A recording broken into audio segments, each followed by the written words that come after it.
Colour change कर देता हूं मैं so that gets more visible. Okay, whistle blowers या विसल ब्लोइंग, इसका बेसिक मतलब क्या है इसको पहले समझते हैं। Act of drawing attention to an authority figure, एक अथॉरिटी फिगर या एक अथॉरिटी पब्लिक जिसके सामने तुम जवाबदेही करते हो, उसका अटेंशन ड्रॉ करना चाहते हो। क्यों? टू परसीव्ड, दिखाना चाहते हो जो तुमने परसीव किया। क्या परसीव किया तुमने? Perceived wrong doings, misconduct, corruption, fraud और अदर अनएथिकल एक्टिविटी जो तुमने परसीव किया है, उसी की तरफ तुम अथॉरिटी का ध्यान आकर्षित करना चाहते हो। In this respect whistle blower can be a current और फॉर्मर एम्प्लॉई, हो सकता है पुराना एम्प्लॉय भी हो सकता है कंपनी का डायरेक्टर ही विसल ब्लोअर हो सकता है ऑफिसर हो या कंपनी का कोई सेक्रेटरी हो या सप्लायर हो गुड्स एंड सर्विसेज का, या कोई वॉलंटियर हो, कोई भी विसल ब्लोअर हो सकता है। हम लोग कंपनी डायरेक्टर इनकी बात क्यों कर रहे हैं? क्योंकि कॉन्टेक्स्ट ही वो है। कॉन्टेक्स्ट ये है कि vice president of India recently has suggested all corporates to encourage whistle blowing mechanism and provide adequate safeguards for the protection of the whistle blowers. इसी के लिए कहा जा रहा है कि कंपनी में कोई भी आदमी विसल ब्लोअर का काम कर सकता है, या तो कोई बाहर का भी एज ए वॉलंटियर वो भी कर सकता है। Whistle blowers are often reprisal from their employer who may suffer reputational damage as a result of the whistle being blown, or from colleagues, or may have been involved in the illicit activities. Other problem faced by the whistleblowers includes the unwillingness due to the alienation, and number 2, the fear of retaliation, death, murder, risk of families. इसको समझा देते हैं।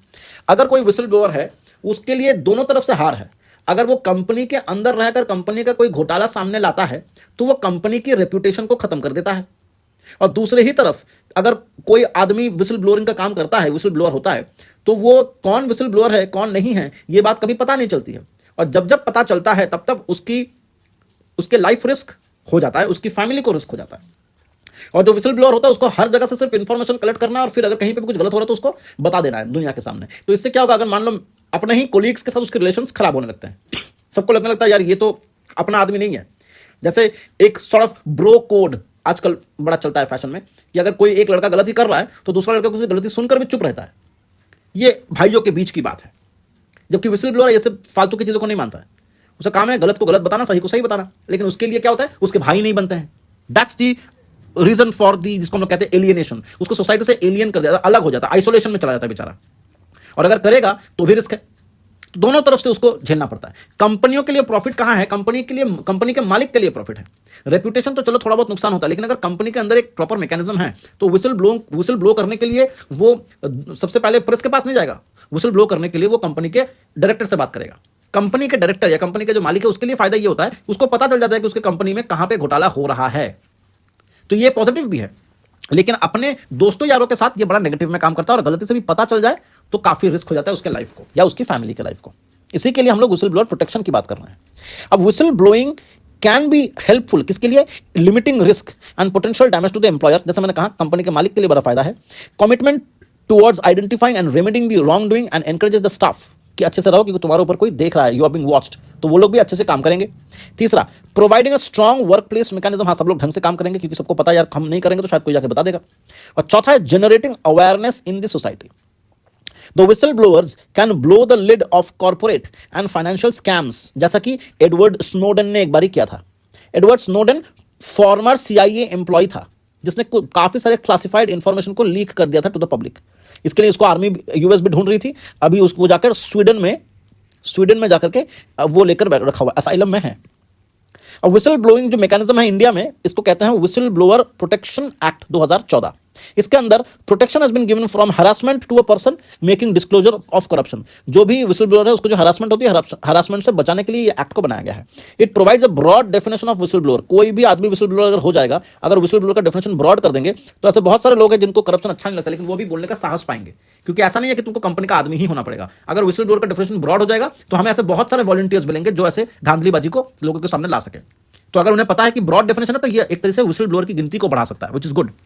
Next, the person may make a public interest disclosure to the competent authority. Competent authority को एक disclose करेगा whistle blower, ठीक है। Even if, ये इंपॉर्टेंट है, इसके ऊपर एमसीक्यू आ सकता है, third point, even if they are prohibited, जो इंफॉर्मेशन दे रहे हैं, they may be prohibited under the Official Secrets Act, मतलब ऑफिशियल सीक्रेट्स एक्ट के अंदर अगर कोई भी चीज प्रोहिबिटेड है फॉर पब्लिक डिस्प्ले, उसको भी वो कॉम्पिटेंट अथॉरिटी को दिखा सकता है।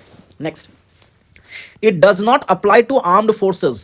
Disclosure can be made in writing or by email, but it should be supported by the documents and other material. Proof के साथ देना है, ऐसी एलिगेशन करने का जगह नहीं है। नेक्स्ट, अगर कोई आदमी इस पर्टिकुलर, मान लो एक इंफॉर्मेशन लीक हुआ हमारे किसी करप्शन को लेकर के, और कंपनी के अंदर मैकेनिज्म है, लेकिन उस कंपनी ने जो मैकेनिज्म दिया, उस मैकेनिज्म के अंदर जो कॉम्पिटेंट अथॉरिटी है, उसका जजमेंट अच्छा नहीं लगा, तो क्या हो सकता है, any person aggrieved by any order of the competent authority, any person, ठीक है, ही और she may refer the matter as an appeal to the high court within 60 days from such an order.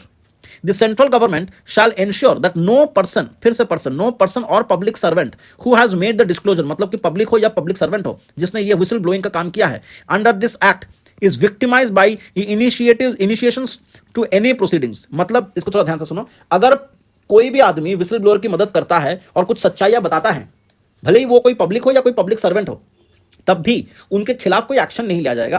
क्यों? क्योंकि उन्होंने सामने आकर के whistle blower की मदद करी है। अगर मैं कहूं कि मैं एक विसल ब्लोअर हूं और मैं एक ऐसे आईएएस ऑफिसर से इंफॉर्मेशन निकाल रहा हूं जो खुद इस केस में करप्ट है या उसको फंसाया गया है, लेकिन अगर वो अपने बारे में बता रहा है कि सर मैं कुछ नहीं कर सकता था, मुझे 2 करोड़ लेने ही पड़े वरना मेरी पूरे फैमिली को मार देते, वो पैसा मैंने चैरिटी में जमा कर दिया, लेकिन यही चल रहा है यहाँ पे, तो ये बोलने के साथ साथ उसने ये भी कबूल किया ना कि वो भी इस करप्शन में अनवांटेडली हिस्सेदारी बन गया था उसका, तो ये जो उसने बोल दिया है, इसके वजह से उसको पनिशमेंट नहीं मिलेगा। दैट पर्सन इज सेफगार्डेड, क्योंकि अगर वो नहीं बोलता तो शायद ये विसल ब्लोअर को कभी पता ही नहीं चलता कि एक्चुअली में धांधलीबाजी कहां हो रही है। नेक्स्ट, विसल ब्लोअर में और भी कुछ चेंजेस की जरूरत है, इसीलिए whistle blower protection amendment bill 2015 को लाया गया है लोकसभा में, जो कि 2014 का एक्ट को अमेंड करेगा, ठीक है। हालांकि ये जो एक्ट था, ये जो बिल था 2015 का, ये लोकसभा में जब 2019 में डिसॉल्व हो गया, तो वो भी बिल जो है वो दैट गॉट डेड, ठीक है। लेकिन कुछ और एथिकल इश्यूज के बारे में भी हम लोग बात करेंगे जो कि विसल ब्लोइंग से रिलेटेड है। सबसे पहला, विसल ब्लोअर्स जो होते हैं उनके सामने 2 एथिकल इश्यूज आते हैं। क्या मैं अपने कंपनी के साथ लॉयल रहूंगा या मैं सिर्फ और सिर्फ फेयरनेस के बेसिस पे डिसीजंस लूंगा, क्योंकि being disloyal towards the organisation, मैं ऑर्गेनाइजेशन के अंदर हुए धांधलेबाजी को लोगों के सामने बता रहा हूं, तो I am being disloyal to the organisation and sharing the knowledge of the wrong doing happening in that organisation for some others benefit, तो मैं तो गद्दार हो गया उस कंपनी के लिए। दूसरा, moral commitments toward that society. तीसरा, अगर हम ऐसा करते हैं तो हमारे फेलो वर्कर्स जो हैं वो लोग अगर हमें पहचान गए तो वो लोग हम पे और ट्रस्ट नहीं करेंगे, तो गेनिंग मिसट्रस्ट, ये भी एक एथिकल इशू है। और इसीलिए कहा जा रहा है कि क्या हम लॉयल्टी को फॉलो करेंगे या हम फेयरनेस को फॉलो करेंगे। तो एथिकल प्रिंसिपल यहां पे आंसर है, और ये बहुत इंपॉर्टेंट है, वेरी वेरी इंपॉर्टेंट, कि एथिकल इश्यूज में अगर लॉयल्टी और फेयरनेस के बीच में बात हुई, अगर लॉयल्टी और अकाउंटेबिलिटी के बीच में अगर कभी डिबेट होता है, अच्छे और बुरे में फर्क करना आसान है, 2 बुरे में या 2 अच्छे में फर्क करना मुश्किल है। तो लॉयल्टी भी अच्छी चीज है, अकाउंटेबिलिटी अच्छी चीज है, लेकिन अगर लॉयल्टी जो है हद से ज्यादा बढ़ जाए तो उसको गुलामी कहते हैं। हम मोदी सरकार के लॉयल हैं, लेकिन अगर हम आंख मूंद कर हर वो चीज एक्सेप्ट कर ले जो मोदी सरकार कह रही है तो हम गुलाम हैं, और अगर एक गुलाम है तो गुलाम जो है वो अकाउंटेबल नहीं हो सकता। इसीलिए कहा जा रहा है कि अगर अकाउंटेबिलिटी और लॉयल्टी के बीच में कभी भी टसल हो, कभी भी झगड़ा हो, तो कौन जीतेगा? तो according to the ethical principle जीतेगा accountability and not loyalty. So the bro code is nothing but a bullshit. ये ध्यान में रखना है, डिपेंड करता है कि कितना बड़ा लॉस हो सकता है उस ब्रो कोड को बचाने के लिए, ठीक है। नेक्स्ट, उसी से मिलता जुलता 2 एक्ट और हैं, जैसे SEBI, securities exchange of board of India, SEBI जो है उसके अंदर एक रेगुलेशन है जिसका नाम है प्रोहिबिशन ऑफ इनसाइडर ट्रेडिंग। इसमें क्या होता है, अगर कोई विसल ब्लोअर ये इंफॉर्मेशन शेयर कर देता है कि भैया आपके यहां पे इनसाइडर ट्रेडिंग हो रही है, तो उसको रिवॉर्ड दिया जाता है, दैट्स अ गुड थिंग। दूसरा, कंपनीज एक्ट के अंतर्गत, कंपनीज एक्ट 2013, उसके अंतर्गत यह कहा गया है कि it is mandatory for entities, companies listed in the stock exchange to set up an audit committee. एक ऑडिट कमिटी बनाना पड़ेगा उस कंपनी के लिए अगर आप लिस्टेड हो, और वो ऑडिट कंपनी ही इन्वेस्टिगेट करेगी जो भी विसल ब्लोअर कंप्लेन्स उनके सामने रखेगा। तो विसल ब्लोअर कंप्लेन करेगा और ये ऑडिट कमिटी उस पर्टिकुलर कंपनी की वो उसको चेक करेगी, इन्वेस्टिगेट करेगी। अब ये 2014 का जो विसल ब्लोअर प्रोटेक्शन एक्ट है, इसको अमेंड करने की बात करी जा रही है 2015 में। तो ऐसा इसमें क्या इश्यूज हैं जिसकी वजह से इसको अमेंड करने की बात कर रहे हैं? सबसे पहला, there has been a delay in operationalising the whistle blower protection act. Due to this some persons have been victimised, persons यहां पे विसल ब्लोअर्स ही हैं। 2014 के एक्ट को इंप्लीमेंट करने में बहुत समय लग गया, इसकी वजह से बहुत सारे विसल ब्लोअर्स को मौत के घाट भी उतारा जा चुका है। दूसरा, there is no penalty against the public servants, there is no penalty against the public servants. हम लोगों ने अभी पढ़ा है कि अगर कोई पब्लिक सर्वेंट किसी विसल ब्लोअर की मदद करता है तो भले ही उसके हाथ काले रंग से या लाल रंग से रंगे गए हो, लेकिन उनको छोड़ दिया जाता है। तो इससे क्या होता है कि एक आईएएस ऑफिसर या एक आईपीएस ऑफिसर ने क्राइम किया है, अब वो तुम्हारे सामने एक सीता बन के या एकदम सफेद हाथी बन के, एकदम भोला आदमी बन के तुमको तुम्हारी मदद कर रहा है, और तुम्हें पता है कि इस आदमी का कुछ नुकसान नहीं हो सकता क्योंकि लॉ में ऐसा लिखा है, तो जैसे ही वो तुमको बता देगा उसके बाद तुम घर से निकलोगे, यही तुम्हारा मर्डर भी करवा देगा, क्योंकि ये सब पावरफुल लोग हैं। तो देयर इज अ पॉसिबिलिटी कि वो विक्टिमाइज कर दें पर्टिकुलर वो जो विसल ब्लोअर तुमसे मदद मांगना है। Next, no holistic powerful legislation. जो भी लॉ बन रहा है, कोई भी पावरफुल लॉ नहीं बन रहा है for the corporate and private individuals. Lack of trust in the investigation system. Investigation जो करेगा विसल ब्लोअर्स का, उसके ऊपर कोई ट्रस्ट ही नहीं है। क्यों? क्योंकि इंपार्शियलिटी और अनफेयर इन्वेस्टिगेशन से भरा हुआ है। इससे क्या होता है, एम्प्लॉइज जो है उनका कॉन्फिडेंस इन विसल ब्लोअर जो है दैट ऑलवेज रिमेन्स लो। मतलब अगर मेरे कंपनी का कोई विसल ब्लोअर है जिसका हर काम जो है सही प्रूफ नहीं हो रहा है, तो मैं क्या करता हूं, मैं इन्वेस्टिगेट करता हूं, मैं देख रहा हूं कि गलत हो रहा है। मैं इसलिए गलत हो निकल रहा है क्योंकि मैं खुद नहीं चाहता कि उसका इन्वेस्टिगेशन सही निकले, क्योंकि उसका उंगली जिसकी तरफ है वो हो सकता है मेरा कोई अपना हो। In other sense there are concerns about impartiality and unfair investigations of results which may have given wrong decision against a whistle blower.